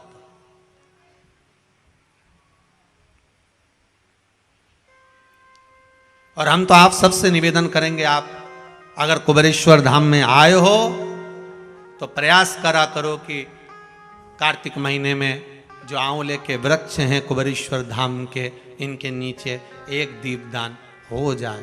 कार्तिक महीने में आए हो तो प्रयास कर कर आने वाले जो भी आया करें, कुछ नहीं तो एक घी की डब्बी ले आए, बाती ले आए, दिया लगा गए। पर आप यहाँ नहीं आए तो जहाँ हो वहाँ बेलपत्री के पेड़ के नीचे या आंवले के नीचे या पीपल के नीचे दिए का महत्व, कल कथा में उसका वर्णन लेंगे अपन। जड़ की महत्वता जो बोला है वो सुनते हुए चलेंगे। बहुत आज पहला दिन है इसलिए कार्तिक महत्तम को आगे बढ़ाते हुए चलना। दान की महत्वता क्या है? खिचड़ी को फेंक दिया बाहर, अब खिचड़ी को जो बाहर फेंका था उसमें से एक पौधा उत्पन्न हो गया। अब उस पौधे में 2 फूल लगे हैं। अभी आपको कथा में कहा था जो हमने डाला है, बोया है, वो मिलेगा जरूर, उसका फल जरूर मिलता है। जो आप भजन कर रहे हो, कथा सुन रहे हो, स्मरण कर रहे हो, मंत्र जाप कर रहे हो, नाम जाप कर रहे हो, उसका फल मिलेगा जरूर, उसका फल प्राप्त जरूर होगा। अब ये माता जी ने बोला खरगोन वाली ने कि हमने तो केवल कथा सुनी थी। एक माता जी बोली कि हम तो केवल आए थे नवरात्रे की पहले दिन, और क्यों ना मिले? अगर आपने दिल से श्रवण कराए, भाव से श्रवण कराए तो क्यों ना दे। तेरे दरबार की बाबा निराली शान देखी है, तुझे देते नहीं देखा पर झोली भरी देखी है। ये झोली अगर भरी है तो उसी ने ही तो भरी है। बस दिल से कहकर जाना, दिल से कहकर शंभु शरणे पड़ी मांगू घड़ी रे घड़ी दुख कारो दया करी न दर्शन। हे बाबा, दुख भारी है, समस्या बड़ी बहुत विकट है, पर मैं जानती हूं कि मेरा शंभु मेरे निकट है। बहुत कष्ट है इस जीवन में, बहुत कष्ट। संसार में आयो तो समस्या जरूर होगी। अगर पृथ्वी पर जन्म लिया है तो हर व्यक्ति के जीवन में समस्या रहेगी। पर पृथ्वी पर जन्म लिया है तो जैसे हर व्यक्ति के जीवन में समस्या है, उसी तरह हर समस्या का हल भी देव अधिदेव महादेव है। हर समस्या का हल शंकर शिव है, औगड़दानी, त्रिकालदर्शी, कैलाशी, अविनाशी। हर समस्या। महाराज 2 फूल लग गए, उस फूल को वहां का राजा निकल कर जा रहा था, बड़े सुंदर फूल दिखे उसको। 2 फूल कितने अच्छे लगे। अपने रथ को रुकवाया, जाओ दोनों फूल तोड़ कर लाओ। फूल तोड़ कर ला। राजा के घर में संतान नहीं थी, एक अभी औलाद नहीं थी, कई वर्ष निकल गए थे। 2 फूल लाए, वो फूल राजा लेकर गए, अपनी रानी को दिया। शादी के 34 वर्ष हो गए थे पर संतान नहीं थी। कभी कभी आश्चर्य होता है, कहीं कहीं पहाड़ों पर जाकर देखा तो पत्थर में भी वृक्ष लग रहा है, पत्थर में भी फूल खिल रहा है, पत्थर में भी पौधा लगा है। अब सोचने वाली बात है कि पत्थर है, चारों तरफ कहीं मिट्टी नहीं दिख रही, तो इसमें पौधा कहां से आ गया? आपने भी तो देखा होगा, पत्थर में पौधा है, मतलब यह पक्का है कि इस पत्थर के अंदर कहीं ना कहीं कोई भाग अंकुरित हुआ है। उसी तरह आपके जीवन में भी पत्थर ही पत्थर लिखे होंगे, तो भी शिव रूपी बीज अगर दिल में आ गया तो पौधा जरूर लगेगा, यह पक्का है, पौधा लगेगा। आए हो ना आस लेकर, विश्वास लेकर पहुंचे हो ना कुबेरेश्वर धाम, और जो नहीं आए वो टीवी पर विश्वास लेकर कथा सुन रहे हैं, मोबाइल पर सुन रहे हैं, फेसबुक यूट्यूब पर सुन रहे हैं, विश्वास लेकर सुन रहे हो ना, तो ये पक्का है, चारों तरफ पत्थर भले हो, जीवन में दुख भले भले हो, कितना भी दुख लिखा हो, पर अगर शंकर की कथा का एक बीज अपने भीतर अंकुरित हो गया है तो पौधा लगेगा, पत्थर पर भी छाए हो जाएगी, पत्थर पर भी छांव होगी।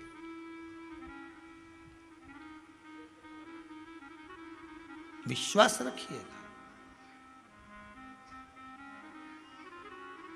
अगर भोले बाबा का सहारा न होता तो दुनिया में कोई हमारा अगर भोले बाबा का सहारा न होता तो दुनिया में कोई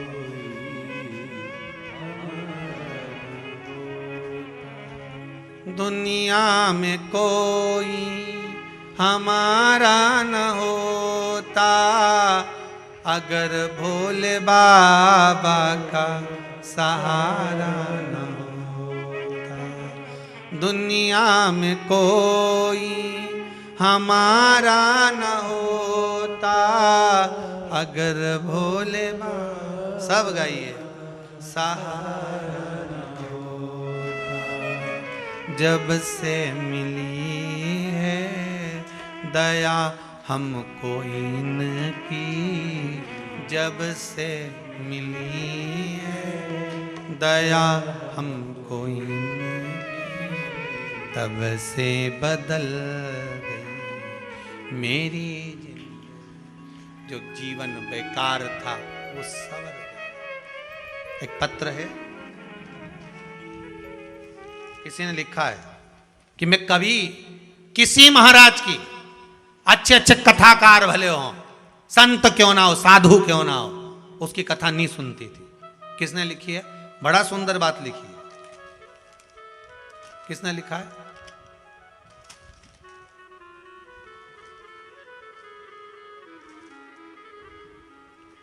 देखो पत्र होंगे। मैं किसी की कथा नहीं सुनती थी, पर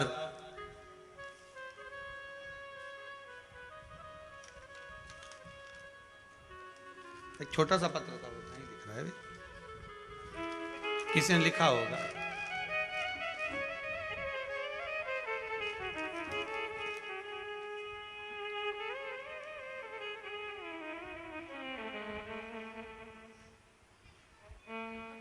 मिल गया पत्र, उड़ गया था। तो हम वही सोच रहे पत्र तो था, परंतु सुनीता जी रघुवंशी हैं, गंज बासोदा, जिला विदिशा से आई हैं। कहाँ बैठी हैं? सुनीता जी रघुवंशी। इन्होंने लिखा है, गुरुदेव कुबेरेश्वर धाम में आकर अपार सुख शांति मिली है।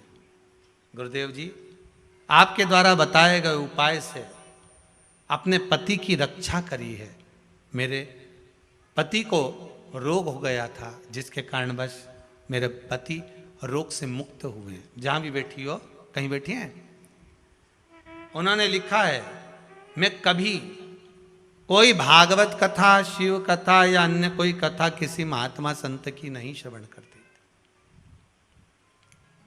पर जब से कथा श्रवण करी आपकी, उसके बाद में कोई संत नहीं बचा जिसकी कथा नहीं सुनती, अब सबकी सुनती हूं। मन लग गया ना। पत्थर है ढेर, पहाड़ पर भी अगर पौधा लगा सकता है। ये सारे पत्र यहीं रखे रहते हैं, हो तुम लोग पढ़ लेना बाद में। कहीं सियोर वाला महाराज झूठ तो नहीं बोल रही है? हो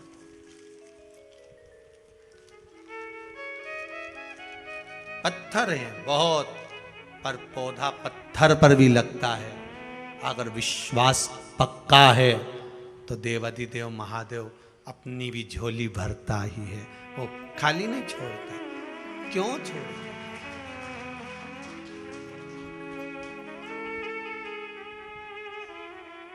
अगर भोले बाबा सहारा तो दुनिया में कोई हमारा न होता। दुनिया में कोई हमारा न होता अगर भोले बाबा का सहारा न होता। इन्हीं के सहारे जिए जा रहे हैं, इन्हीं के सहारे जिए जा रहे हैं। नाम का अमृत पिए जा रहे हैं, नाम का अमृत पिए जा रहे हैं। मेरा बिगड़ा जीवन संवारा न होता तो दुनिया में कोई हमारा न होता। मेरा बिगड़ा जीवन संवारा न होता तो दुनिया में कोई हमारा न होता। नजरे करम का इशारा न होता तो दुनिया में कोई हमारा न होता। अगर भोले बाबा का सहारा न होता तो दुनिया में कोई हमारा न होता। ध्यान दीजिएगा, आपके पास में जब धन कम होता है ना तो सबसे पहले अपने ही साथ छोड़ देते हैं। क्या कम होगा? धन। जब आपकी विपदा का समय आएगा ना, समस्या का समय आएगा, जब आपके पास में सुख होगा, वैभव होगा, धन होगा, सत्ता होगी, तुम्हारी बात सारी दुनिया में होगी तो तुम्हारे भी ढेर रिश्तेदार बन जाएंगे। जो नहीं पहचानते होंगे वो भी कह देंगे भेरू सिंह तो हमारा मौसा जी का लड़का है, हमारा काका का छोरा है। जब धन नहीं होगा, संपदा नहीं होगी, सत्ता नहीं होगी, तुम्हारा वैभव नहीं होगा, तुम्हारा नाम नहीं होगा, जरा सा किसी ने तुम पर उंगली उठा दी, जरा सा किसी ने आपके ऊपर लांछन लगा दिया, कुछ शब्द बोल दिए, कोई शब्दों के बाण कस दिए, सबसे पहले जो अपने होंगे, सबसे पहले जो अपने होंगे, सबसे पहले वही भागेंगे और वही उंगली उठाएंगे। वो कहते हैं ना कि अगर दुख की घड़ी आती है, अगर कहीं काम बिगड़ता है तो सबसे पहले अपने वाले ही डीजे बजाते हैं। कौन बजाएगा डीजे? अपने वाले। नगाड़ा वही फूकेंगे, ओ वो, अरे क्या खिल्ली उड़ रही उनकी, अरे वो उनके साथ ऐसा हो गया। अपने होंगे जिनको तुमने खिलाया, जिनको तुमने पाला है, जिनके लिए तुमने 10 साल 15 साल 11 साल बर्बाद कर दिए, ले जा कर दिया जिसको, वही उंगली उठाकर कहेंगे ये देखो, ये देखो। महाराज, मेरा बिगड़ा जीवन संवारा न होता तो दुनिया में कोई हमारा। आप उससे विनती तो करो, निवेदन तो करो।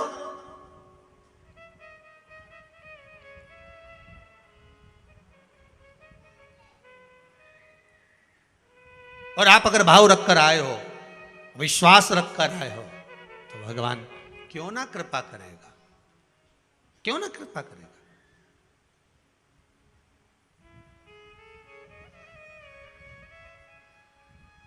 भरोसा अगर पक्का है तो शिव भी मिलेगा जरूर, भोला मिलेगा जरूर, भोला मिलेगा जरूर, मिलेगा। काहे बटोरे कंकर पत्थर, जब हीरा मिला कोहिनूर, भजन करो भोला मिलेगा जरूर, भोला मिलेगा जरूर, भजन करो भोला मिलेगा। वो मिलेगा, और अवश्य मिलेगा। अगर आपकी भक्ति दृढ़ है, विश्वास प्रबल है, तो वो मिलेगा। उसको ढूंढने में देरी है। 2 फूल तोड़ लिए, जो खिचड़ी फेंकी थी उससे उगे थे। फूल रानी को दिए, रानी ने देखा कितने सुंदर फूल हैं, उसको सूंघ लिया। सूंघते से रानी का गर्व ठेर गया, गर्व ठेर गया। फूल सूंघते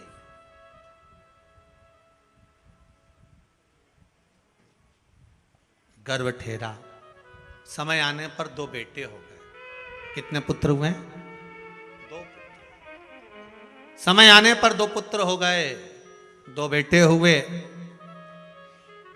अब वो दोनों बेटे राजभवन से निकलकर रोज जाते। जन्म लिया उस दिन से लेकर राजभवन में आज तक बेटों ने कभी जुबान नहीं खोली। 15-15 साल के हो गए पर बेटे बोल नहीं पाते थे। निपट गूंगे कहते थे लोग इनको, कि बोलते नहीं है, गूंगे हैं। ये दोनों बेटे वन में गए मृगा करने के लिए, हिरण मारने के लिए, कोई जीव को मारने के लिए मृगा। वहीं पर बुढ़िया बैठी थी। जिस दिन से कार्तिक का महीना पूरा निकल गया था, उसके बाद भी उसकी वो खिचड़ी भूल नहीं पाई थी कि मेरी एक दिन की खिचड़ी और मेरा कटोरा कहाँ गया, कहाँ गई खिचड़ी, कहाँ गया कटोरा। दोनों बालक जाते जाते बोले, ये रही खिचड़ी, ये रही कटोरा, कहाँ गई?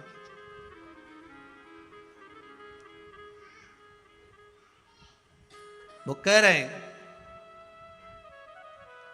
रथ हाँकने वाले ने सुना कि ये दोनों बोले हैं। बुढ़िया बोली, कहां गई खिचड़ी, कहां गया कटोरा? और वो दोनों बोले, ये रही खिचड़ी, ये कटोरा। हो उसकी शुद्धता रही। रथ हाँकने वाले ने कहा, राजकुमार बोले। तुरंत रथ लेकर वापस गए, राजा के पास सूचना दी, महाराज राजकुमार गूंगे नहीं है, राजकुमार तो बोलते हैं। तो 15 साल नहीं बोले, एक शब्द नहीं निकला। क्या बोले? तो क्या कुछ बोल रहे थे, खिचड़ी और कटोरा, खिचड़ी और कटोरा। हाँ, समझ में नहीं आया। महीना जो आता है तो इसका नाम कार्तिक का ही महीना क्यों रखा? शंकर जी के पुत्र के नाम पर ही इसका नाम क्यों रखा? भाई पुरुषोत्तम मास आता है, अधिक मास आता है, तो हम कह देते हैं कि भगवान नारायण ने अपना नाम, भगवान कृष्ण ने अपना पुरुषोत्तम नाम उस मल मास को दिया था, इसलिए उसका नाम पुरुषोत्तम मास है, अधिक मास है। पर कोई आपसे पूछ ले कि ये जो कार्तिक का महीना आता है तो ये शंकर भगवान के पुत्र का नाम है, कार्तिक है, फिर ये इस महीने का नाम कार्तिक क्यों रखा गया, उसका कारण क्या था? तो सर्वप्रथम इस महीने को कार्तिक मास इसलिए कहा गया क्योंकि ये वो महीना है जिस महीने में भगवान कार्तिकेय ने तारकासुर का संहार किया था। और तारकासुर संपूर्ण ब्रह्मांड में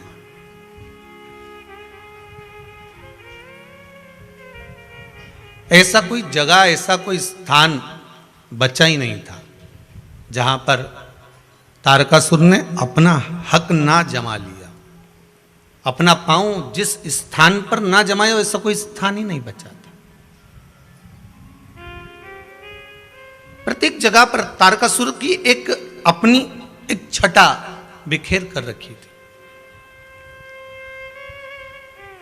एक बात आपको पहले भी कही कि था असुर, था राक्षस, पर मन में उसके शिव बसा हुआ था। मन में शंकर थे। और फिर ध्यान देना, शक्कर गुड़ चाहे दिन में खाओ चाहे रात को खाओ, शक्कर शुगर चाहे दिन में खाओ चाहे रात को खाओ, उजाले में खाओ चाहे अंधेरे में खाओ, कोई भी खाएगा वो मीठी ही लगेगी। लगेगी कि नहीं लगेगी? क्या अंधेरे में उसका स्वाद चेंज हो जाएगा? अरे बोलो तो, होगा चेंज? नहीं। दिन में अलग स्वाद आएगा क्या उस शुगर का, उस शक्कर का स्वाद अलग आएगा? नहीं। दिन में भी वही स्वाद है तो रात्रि में भी वही स्वाद है। शक्कर का स्वाद ना दिन में बदला ना रात में बदला। शुगर शुगर थी, मीठी थी, मिठास थी और वो मीठी बनी रही है। दिन में खाई तो भी वही स्वाद है, रात में खाई तो भी वही स्वाद है।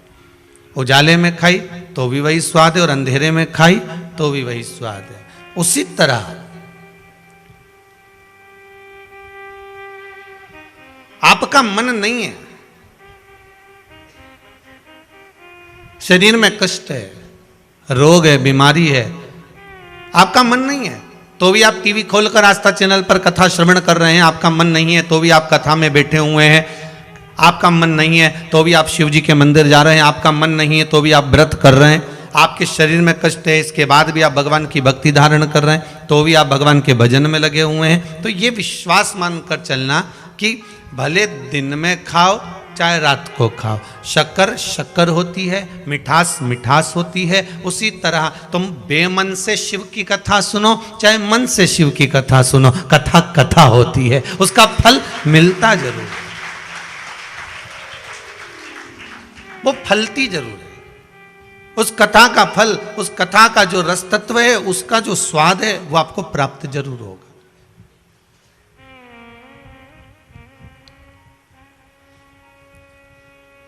उसका रसास्वादन आपको मिलेगा। आपने जो श्रवण करा है उसका फल आपको मिलना है। बीज बो दिया और बीज बोया भूमि के अंतर्गत, उसके बाद उसमें पानी का सींचन दे दिया एक बार दो बार, फिर उसने जड़ जो पकड़ी है, उसके बाद उसमें जो फल लग रहा है वो वही जान सकता। आपने तो केवल एक फल को बो दिया था, लगा दिया था, फिर उसके बाद में वो अपने आप पनपता गया, लगता गया, लगता गया। आप सब जानते होंगे, बड़े बड़े घने घने जंगल में आप जाते हैं, बड़े बड़े जंगलों में जब जाते हैं तो वहाँ कौन पानी देने आता है? वहाँ जंगल में कौन पानी देने गया, कौन बीज बोने गया, कौन गया वहाँ कि यहाँ पानी डालना है या बीज बोना है? फिर भी इसके बाद भी वहाँ वृक्ष लगे हुए हैं, बड़े बड़े फल लग रहे हैं, कहीं आंवला लग रहा है, कहीं आम लग रहा है, कहीं कुछ लग रहा है, कुछ ना कुछ प्राप्त हो रहा है। कहीं सीताफल लग रहा है, कहीं फल लग रहा है, कहीं राम फल लग रहा है, कहीं सैतूत लग रहा है, कुछ ना कुछ उसमें लग रहा है। ना किसी ने पानी डाला, ना किसी ने बीज डाला, उसके बाद भी कहीं से कोई आया था, खाकर पटक गया और वो लग गया। उसी तरह मन नहीं है तो भी अगर भगवान की कथा का रसास्वादन कर रहे हो, चित्त नहीं है इसके बाद भी अगर भगवान की कथा को श्रवण कर रहे हो। आज किसी ने एक प्रश्न भेजा है व्हाट्सएप पर, गुरुदेव एक बात बताइए कि जैसे दिवाली आ गई है, हम दीपावली का काम करेंगे और दीपावली के समय पर हम दुकान पर बैठेंगे और कथा भी थोड़ी थोड़ी सुनना है। मान लो हमारा मन कथा में, अब टीवी हमने लगा ली दुकान के अंदर, दुकान में टीवी चल रही है और हम काम में लगे हुए हैं और कथा नहीं सुन पाए, उसका कोई फल मिलेगा कि नहीं मिलेगा? तो वो भी यहाँ शिव महापुराण में वर्णन कर रही है, वो भी कह रही है कि शक्कर रात को खाई चाहे दिन में खाई पर मीठी की मीठी है, अंधेरे में खाई चाहे उजाले में खाई वो मीठी की मीठी है। उसी तरह आपके यहाँ टीवी चल रही है, आस्था चैनल पर शिव महापुराण की कथा चल रही है, वो कथा अपना काम करेगी, तुम अपने कर्म में लीन रहिए, कर्म करते रहिए, वो अपना काम कब कर जाएगी ये आपको मालूम ही नहीं पड़ेगा। वो कथा कब क्रम करके चली जाती है उसका मालूम नहीं पड़ता। बस पहले भी कहा, काम करते रहो, नाम जपते रहो, पार कर देगा भोले कभी ना कभी, वो करेगा। आप अपने कर्म में लगे रहिए, भगवत स्मरण में लगे रहिए। हाँ, यदि 2 क्षण भी आपके यहाँ पर ग्राहक आ रहे हैं, लगातार चल रहे हैं, एक क्षण की भी सत्संग की आवाज आपके ग्राहक पर, आप पर, परिवार में किसी व्यक्ति पर पड़ जाती है तो उसका सुख आपको ही तो प्राप्त होगा, कहां दूसरे को मिलेगा। उसका एक आनंद अपने को ही प्राप्त होगा, दूसरे को नहीं। महाराज, तारकासुर था राक्षस, असुर था। जब तारकासुर को आते हुए देखते थे तो ब्रह्मदेव खुद भी चले जाते थे, ब्रह्मा जी सामने खड़े नहीं होते थे। तारकासुर को आते हुए देखते थे तो भगवान विष्णु भी वहां से चले जाते थे।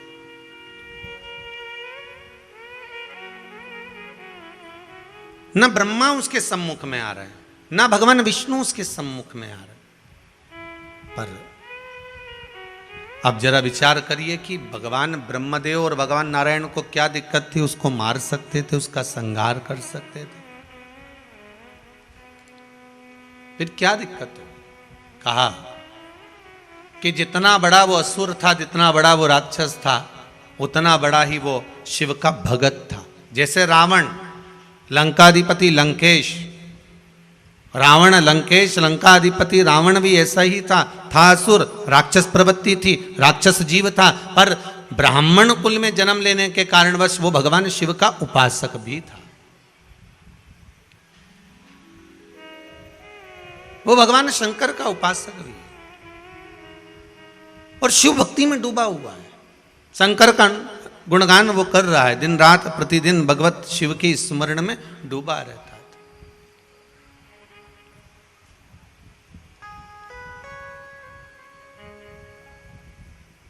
वो डूबा है, वो कहे ना, हमने भी गाया तुम भी मिल के गाओ, ओम नमः शिवाय, ओम नमः